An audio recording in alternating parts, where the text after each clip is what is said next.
നമസ്കാരം.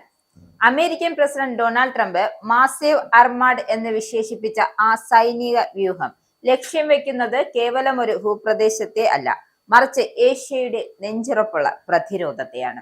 ലോക പോലീസുകാരന്റെ വേഷമണിഞ്ഞ് മറ്റുള്ളവരുടെ പരമാധികാരത്തിന്മേൽ കൈവയ്ക്കുന്ന അമേരിക്കൻ ഭരണകൂടം ഒരു കാര്യം മറന്നുപോകുന്നു. ഇത് വെറും ഒരു മണ്ണല്ല, പേർഷ്യൻ പോരാളികളുടെ ചോര വീണ മണ്ണാണ്.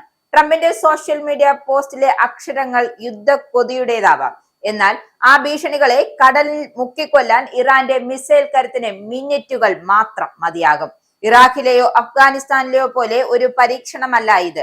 ഇറാനെ തൊട്ടാൽ ആ കൈകൾ പിന്നീട് യുദ്ധം ചെയ്യാൻ ബാക്കിയുണ്ടാവില്ല എന്നത് പരമസത്യമാണ്. ഇറാനെ ലക്ഷ്യമാക്കി അതിശക്തമായ ഒരു നാവികപ്പട അതിവേഗം നീങ്ങിക്കൊണ്ടിരിക്കുകയാണെന്നും തങ്ങളുടെ ദൗത്യം പൂർത്തിയാക്കാൻ അവർ സജ്ജരാണ് എന്നും ട്രംപ് പ്രഖ്യാപിച്ചിരിക്കുകയാണ്. ഇറാന്റെ ആണവ പദ്ധതിയുമായി ബന്ധപ്പെട്ട ഒരു കരാറിലെത്താൻ ഇനി അധികം സമയമില്ല എന്നും സമയം അതിക്രമിച്ചു കൊണ്ടിരിക്കുകയാണ് എന്നാണ് ട്രംപിന്റെ പോസ്റ്റിലൂടെയുള്ള കടുത്ത ഭാഷയിലുള്ള മുന്നറിയിപ്പ്.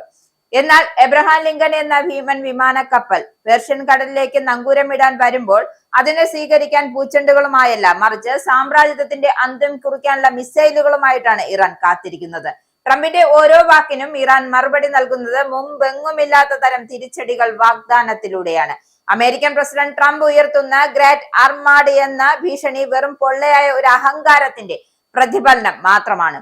ലോകമെമ്പാടും സൈനിക താവളങ്ങൾ സ്ഥാപിച്ച് മറ്റു രാജ്യങ്ങളുടെ സ്വയംഭരണാധികാരത്തെ തകർക്കാൻ ശ്രമിക്കുന്ന അമേരിക്കൻ പഴയ തന്ത്രങ്ങൾ ഇറാനിൽ ഇനി ഫലിക്കില്ല.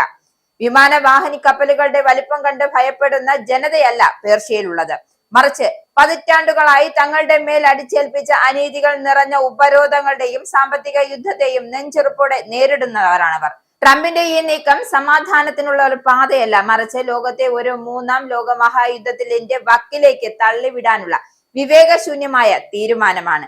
USS എബ്രഹാം ലിങ്കൺ പേർഷ്യൻ കടലിലേക്ക് പ്രവേശിക്കുമ്പോൾ അവർ നേരിടേണ്ടി വരുന്നത് ലോകത്തിലെ ഏറ്റവും അപകടകരമായ പ്രതിരോധ വ്യൂഹത്തെയാണ്.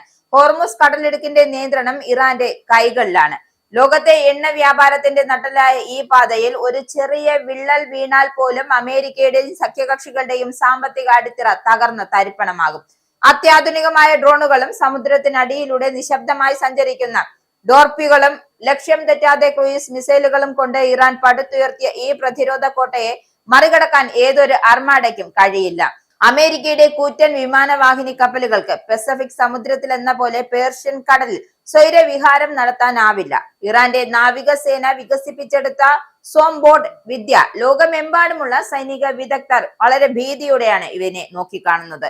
നൂറുകണക്കിന് ചെറിയ വേഗമേറിയ ബോട്ടുകൾ ഒരേ സമയം ഒരു വലിയ കപ്പലിനെ വളയുകയും അത്യാധുനികമായ മിസൈലുകൾ തൊടുക്കുകയും ചെയ്യുമ്പോൾ USS എബ്രഹാം ലിങ്കൺ പോലുള്ള ഭീമൻ കപ്പലുകൾക്ക് പ്രതിരോധം അസാധ്യമാകുമെന്നത് സത്യമാണ്. കടലിലെ ഈ ഗറില്ല യുദ്ധമുറ അമേരിക്കയുടെ നാവിക മേധാവിത്വത്തെ നിഷ്പ്രഭമാക്കാൻ ശേഷിയുള്ളതാണ്. അമേരിക്കയുടെ പക്കൽ ആധുനിക ബോംബറുകൾ ഉണ്ട് എങ്കിലും ഇറാന്റെ പക്കൽ തകർക്കാനാവാത്ത ഭൂഗർഭ മിസൈൽ നഗരങ്ങളുണ്ട്. പർവ്വതങ്ങൾ തുരന്ന് നിർമ്മിച്ച ഈ സൈനിക താവളങ്ങൾ ഏതൊരു വ്യോമാക്രമണത്തെയും അതിജീവിക്കാൻ ശേഷിയുള്ളതാണ്. ട്രംപ് അയക്കുന്ന അർമാഡ് തീരത്തോട് അടുക്കുന്നതിന് മുന്നേ തന്നെ ഈ ഭൂഗർഭ താവളങ്ങളിൽ നിന്നും ആയിരക്കണക്കിന് ബാലിസ്റ്റിക് മിസൈലുകൾ ശത്രുവിനെ തേടി പറന്നുയരും.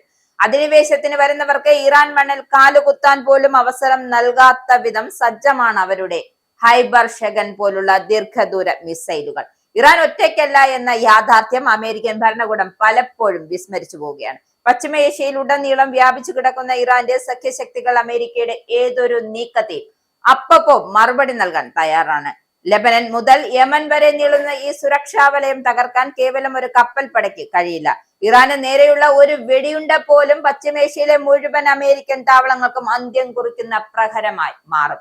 ഈ പോരാട്ടം കേവലം ആയുധങ്ങൾ തമ്മിലുള്ളതല്ല, മറിച്ച് ആദർശങ്ങൾ തമ്മിലുള്ളതാണ്.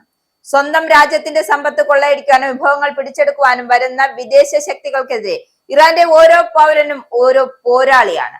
ട്രംപിന്റെ ഭീഷണികൾ ഇറാനിലെ ജനങ്ങളെ ഭയപ്പെടുത്തുന്നതിന് പകരം അവരെ കൂടുതൽ ഒന്നിപ്പിക്കുകയാണ് ചെയ്യുന്നത്. സാമ്രാജ്യത്വത്തിന്റെ അഹങ്കാരത്തിൽ പേർഷ്യൻ മണ്ണിൽ അന്ത്യമുണ്ടാകുമെന്ന ഇറാന്റെ പ്രഖ്യാപനം ലോകത്തിലെ പീഡിപ്പിക്കപ്പെടുന്ന എല്ലാ രാഷ്ട്രങ്ങൾക്കും ഒരു ആവേശം കൂടിയാണ്.